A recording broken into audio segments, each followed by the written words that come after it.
Hi friends, तर आज आपण कच्च्या केळाची भाजी बनवणार आहोत। तर त्यासाठी इथं मी 2 हिरवे केळं घेतलेले आहेत।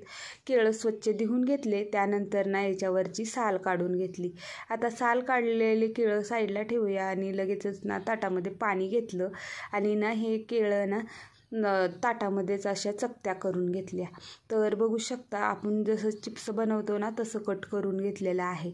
आता हे केळ ना कट करताना पाण्यातच टाकून घ्यायचं, नाहीतर ना चिकटतात केळं आणि ना काळे पण पडतात, त्याच्यासाठी पाण्यामध्ये टाकून घेतलं। त्यानंतर लगेचच ना कढई ठेवल्या, कढई गरम झाल्यानंतर 2 चमचे तेल घातलं। तेलही छान असं गरम होऊ दिलं। त्यानंतर 1 चमचा मोहरी घालून घेतली, 1 चमचा जिरे घालून घेतले। जिरे मोहरी चांगली अशी ना फुलू दिली। आता बघा लगेचच ना याच्यामध्ये जास्त आपण मसाले हे काही वापरणार नाही, त्याच्यासाठी ना इथं 5-6 पानं कढीपत्त्याचे घातलेले आहेत। आता कढीपत्ता चांगला तळला की त्याच्यामध्ये 1 चमचा हळदी पावडर घालायचं आणि ना लगेचच ना केळाच्या चकत्या घालून घ्यायच्या आहेत। आता केळ घालून झाल्यानंतर बघा आता चांगलंसं ना 1-2 मिनिट ना छान तेलामध्ये परतवून घ्यायचं आहे। जोपर्यंत अर्ध केळ शिजत नाही तोपर्यंत त्याला असंच ना परतवून घ्यायचं आहे।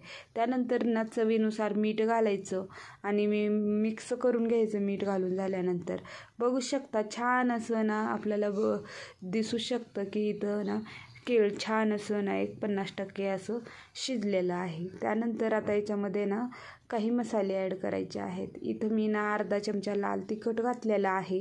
तिखट तुम्ही तुमच्या आवडीनुसार कमी जास्त करू शकता। त्यानंतर ना 1 चमचा होईल इतकं ना चिली फ्लेक्स घालायचं आहे आणि 1 चमचा धने पावडर घालायचं आहे आणि 1 चमचा आमचूर पावडर घालायचं आणि 1 चमचा किचन किंग मसाला घातलेला आहे। तुम्ही किचन किंग मसाल्याऐवजी ना गरम मसालाही वापरू शकतो। त्यानंतर ना याला चांगलंसं ना मिक्स करून घ्यायचं आणि बघू शकता केळ आपलं ना छान असं शिजलेलं आहे। आता ह्याला ना थोडंसं पाणी टाकायचं आहे, अगदी 1-2 चमचे, आणि ना 1-5 मिनटं छान असं ना शिजवून घ्यायचं आहे। आता 1-5 मिनटं झालेली आहेत आणि तुम्ही बघू शकता छान असं केळ शिजलेलं आहे।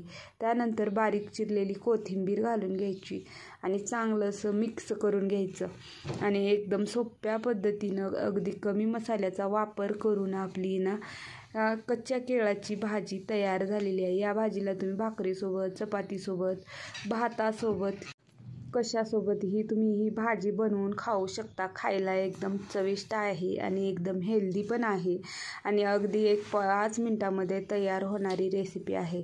जर तुम्हाला माझी साधी सिंपल रेसिपी आवडलेली असेल तर व्हिडिओला लाईक करा, कमेंट करा, शेअर करा। चॅनलवर नवीन असाल तर चॅनल